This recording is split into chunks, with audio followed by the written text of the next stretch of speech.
Hello दोस्तों, स्वागत है आपको अपने यूट्यूब चैनल ABC2XYZ NCERT में। तो आज की वीडियो में हम लोग देखने वाले हैं क्लास 10th बिहार बोर्ड 2023 के लिए फिजिक्स का चैप्टर नंबर 1 से जितने भी VVI ऑब्जेक्टिव क्वेश्चन हो सकते हैं उन सभी को इस वीडियो में हम लोग कवर करेंगे।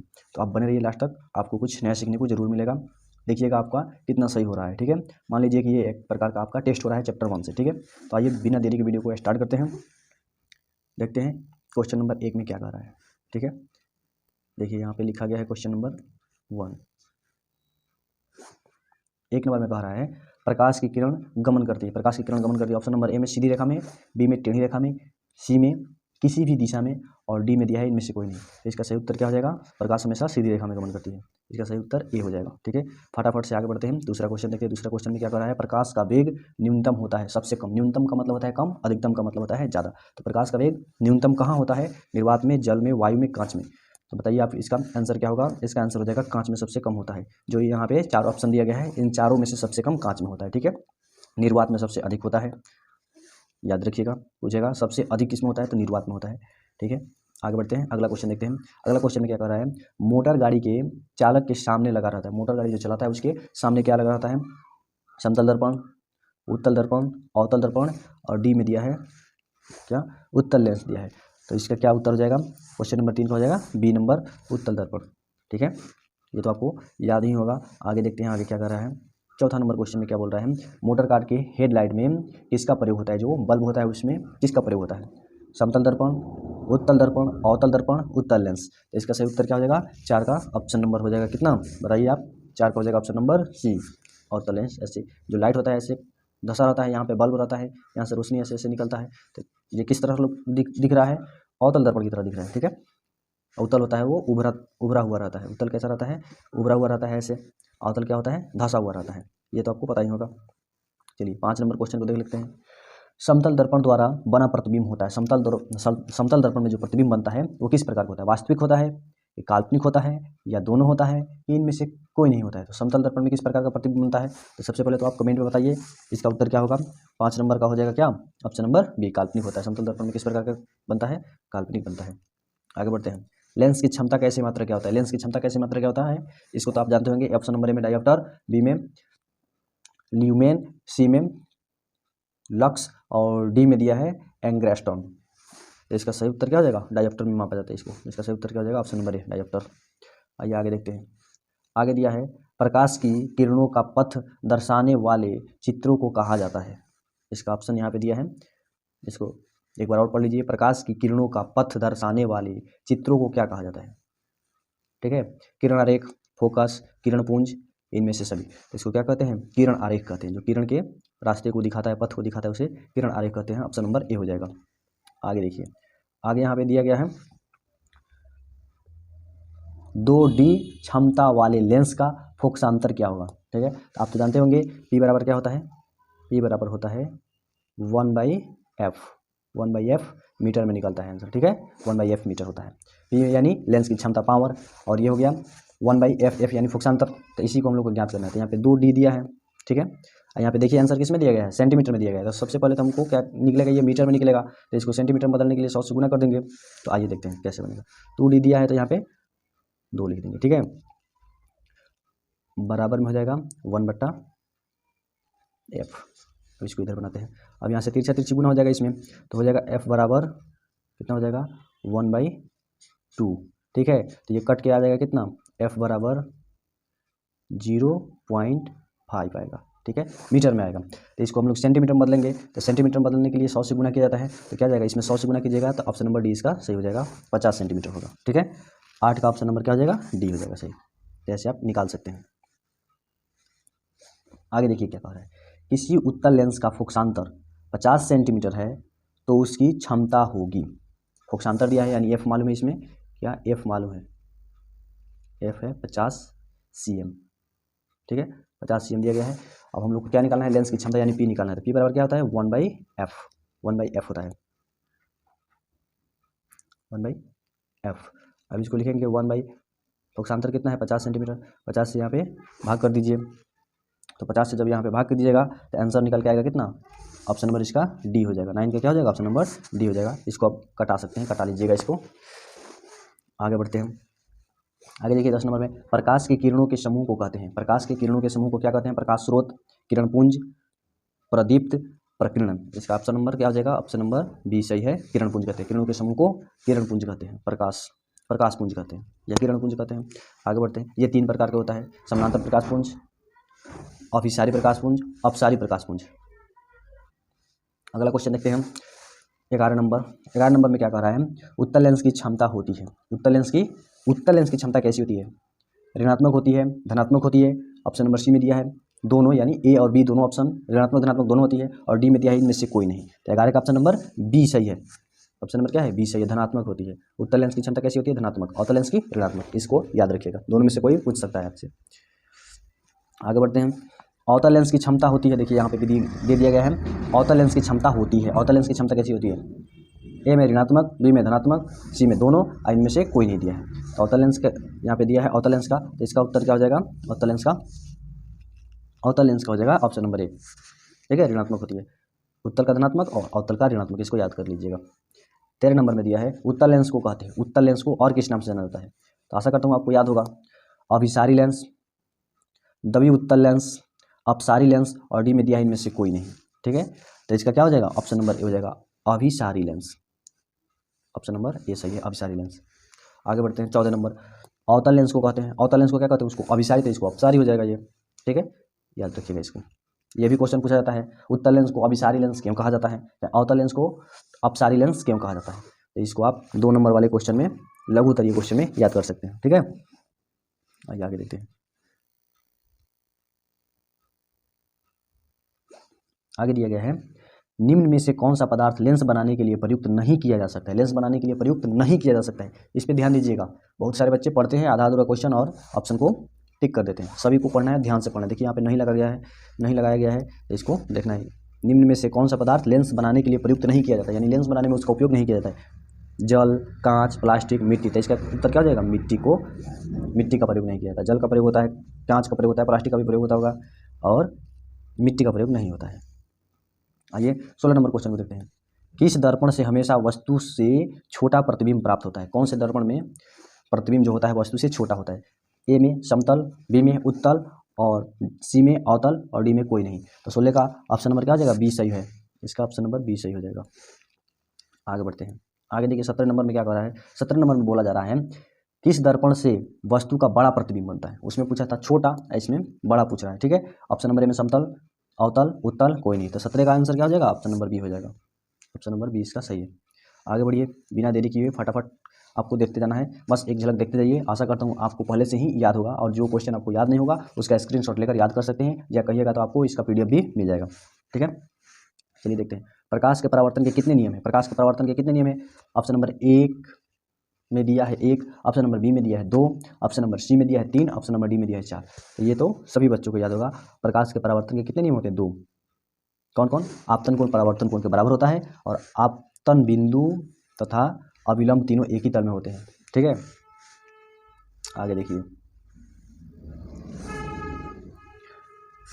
19 नंबर क्वेश्चन में कहा जा रहा है, जब प्रकाश की किरण हवा से कांच में प्रवेश करती है, हवा से कांच में प्रवेश करती है तो मुड़ जाती है। जब हवा से, यानी ये 2 माध्यम दिया गया है, ऊपर हवा है और नीचे वाला कांच है। ठीक है, हवा से जब कांच में प्रवेश करती है तो मुड़ जाती है। किधर मुड़ती है? इधर मुड़ती है, इधर मुड़ती है। तो आपको बताना है किधर मुड़ती है। देखिए, अभिलंब से दूर, अभिलंब के निकट, अभिलंब के समांतर, इनमें से कोई नहीं। तो इसका उत्तर क्या हो जाएगा? 19 का बी हो जाएगा, अभिलंब के निकट। ऑप्शन नंबर बी हो जाएगा, अभिलंब के निकट। कैसे? देखिए यहाँ पे ऊपर हो गया हवा, एयर, ठीक है, नीचे है कांच। अब यहाँ से प्रवेश करेगी, इसको नीचे बना देते हैं। देखिए यहाँ से आ रही है, मान लीजिए ऊपर वाला हवा है, यहाँ से प्रवेश करती है, ये हो जाएगा अभिलंब। तो यहाँ से जब प्रवेश करेगी ये, तो इधर मुड़ेगी। ठीक है, इसको ध्यान में रखिएगा। जब किरण विरल माध्यम से, यानी हल्का माध्यम से, विरल माध्यम से सघन माध्यम में प्रवेश करती है तो किधर मुड़ती है? अभिलंब की ओर मुड़ती है। आगे देखिए 20 नंबर में, 20 नंबर में कहा जा रहा है, फोटोग्राफी कैमरा का अभिदृश्य होता है। फोटोग्राफिक कैमरा जो होता है उसका अभिदृश्य कैसा होता है? किस लेंस का बना होता है? उत्तल लेंस, अवतल लेंस, उत्तल दर्पण, अवतल दर्पण। तो इसका 20 का उत्तर क्या हो जाएगा? 20 का हो जाएगा ऑप्शन नंबर ए, उत्तल लेंस का बना होता है। आगे देखिए, साइड मिरर के रूप में प्रयुक्त होता है। गाड़ियों के साइड मिरर में जो लगा होता है, उसमें कौन सा दर्पण लगा रहता है या लेंस लगा रहता है? लेंस तो हो ही नहीं सकता, क्योंकि उसमें हम लोग को क्या देखना है? चित्र देखना है, फिगर देखना है, जो पीछे से गाड़ी आ रहा है, तो वहाँ पे क्या होगा? दर्पण ही होना चाहिए, और दर्पण ही होता है। ठीक है, तो आप भूल जाइए, लेंस तो होगा नहीं, प्रिज्म होगा नहीं। ठीक है, लेंस तो होगा नहीं, प्रिज्म तो होगा नहीं, इन्हीं दोनों में से कोई होगा। तो आप बताइए क्या होगा? इसका ऑप्शन नंबर बी सही हो जाएगा, उत्तल दर्पण। आगे देखिए, आगे क्या कर रहा है? एक अवतल दर्पण की फोकस दूरी 10 सेंटीमीटर है। एक अवतल दर्पण की फोकस दूरी 10 सेंटीमीटर है, तो उसकी वक्रता त्रिज्या क्या होगी? उसकी वक्रता त्रिज्या यानी आर निकालना है। तो आपको पता होगा आर बराबर क्या होता है? 2f। 2f होता है, ये सूत्र आप याद किए होंगे, आर बराबर 2f। तो यहाँ पे गुना कर देंगे, आर निकालना है, वक्रता त्रिज्या, और यहाँ पे f दिया गया है क्या? 10। 10 से 2 में गुना करेंगे क्या आ जाएगा? 10 से गुना करेंगे 2 में कितना आ जाएगा? 20। ये सेंटीमीटर में है तो ये भी सेंटीमीटर में आएगा, इसका ऑप्शन नंबर 20 सही हो जाएगा। आगे देखिए 23 नंबर में, निर्गित किरण और अभिलंब के बीच के कोण को क्या कहते हैं? निर्गित किरण एवं अभिलंब के बीच की कोण को क्या कहते हैं? आपतन कोण, परावर्तन कोण, निर्गित कोण, इनमें से कोई नहीं। तो 23 का क्या हो जाएगा? 23 का देखिए सी हो जाएगा, निर्गित कोण कहते हैं। ठीक है, निर्गित कोण कहते हैं। आगे देखिए, सरल सूक्ष्मदर्शी में किसका उपयोग होता है? सरल जो सूक्ष्मदर्शी होता है उसमें किसका उपयोग होता है? अवतल दर्पण, उत्तल दर्पण, अवतल लेंस, उत्तल लेंस। तो इसका 24 का क्या हो जाएगा आंसर? 24 का हो जाएगा डी। इसमें लेंस का प्रयोग होता है, जो सूक्ष्मदर्शी होता है उसमें लेंस का प्रयोग होता है। कौन से लेंस का? तो उत्तल लेंस का प्रयोग किया जाता है। आगे देखिए, किस लेंस के द्वारा सिर्फ काल्पनिक प्रतिबिंब बनता है? किस लेंस के द्वारा सिर्फ काल्पनिक प्रतिबिंब बनता है? 25 का, उत्तल लेंस, अवतल लेंस, बाइफोकल लेंस, इनमें से कोई नहीं। तो इसका आंसर क्या हो जाएगा? 25 का हो जाएगा बी। 25 का क्या हो जाएगा? बी हो जाएगा। आइए आगे देखते हैं 26 नंबर में, परावर्तन के नियम से निर्धारित होता है। परावर्तन के नियम से क्या निर्धारित होता है? परावर्तन के नियम से आपतन कोण बराबर परावर्तन कोण, परावर्तन कोण बराबर आपतन कोण, आपतन कोण बराबर विचलन कोण, इनमें से कोई नहीं। तो परावर्तन के नियम से क्या निर्धारित होता है? ऑप्शन नंबर बी हो जाएगा, परावर्तन कोण बराबर अपवर्तन कोण। इसका हो जाएगा बी।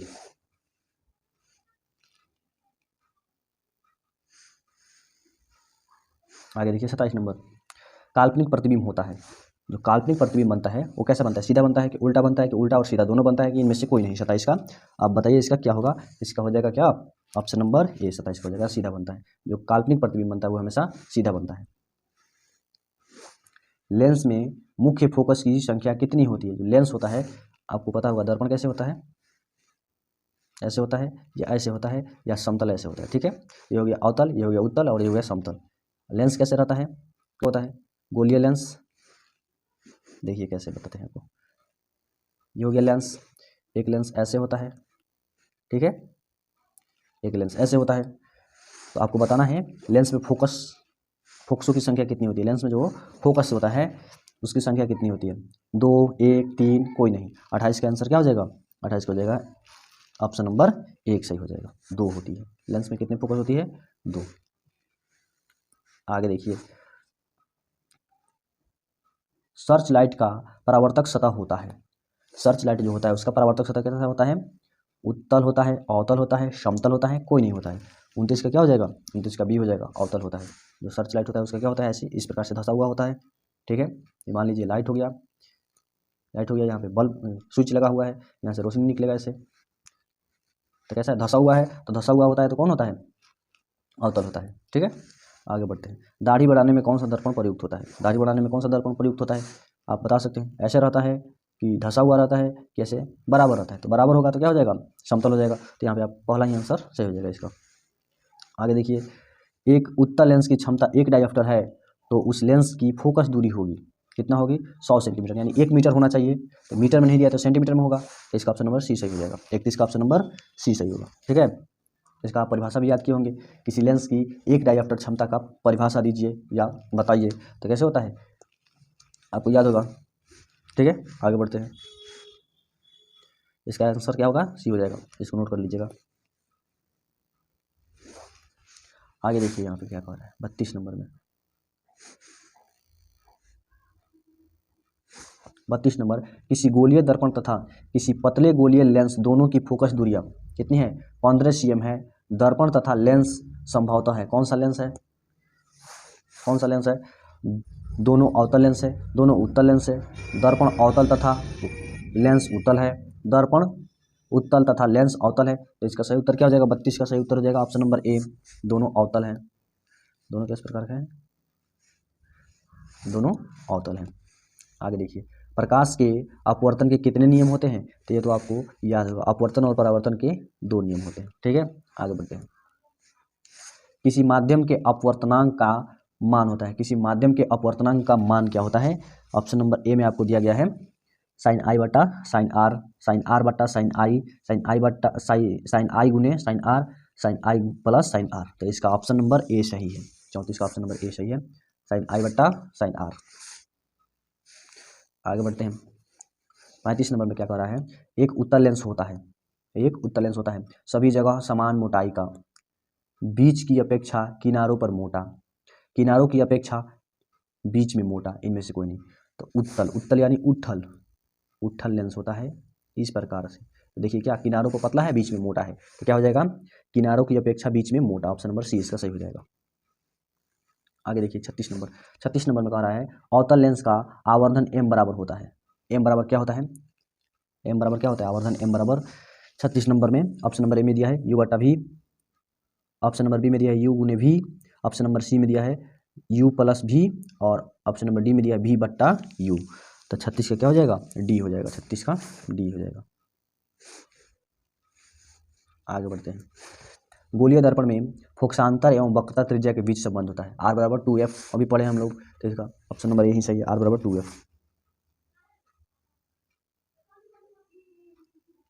आप कहिएगा ये भी तो हम पढ़े हैं, f बराबर r बट्टा 2। तो देखिए यहाँ पे कहीं नहीं लिखा गया है, नहीं लिखा गया है, ये भी रहता तो ये भी सही हो जाता। ठीक है।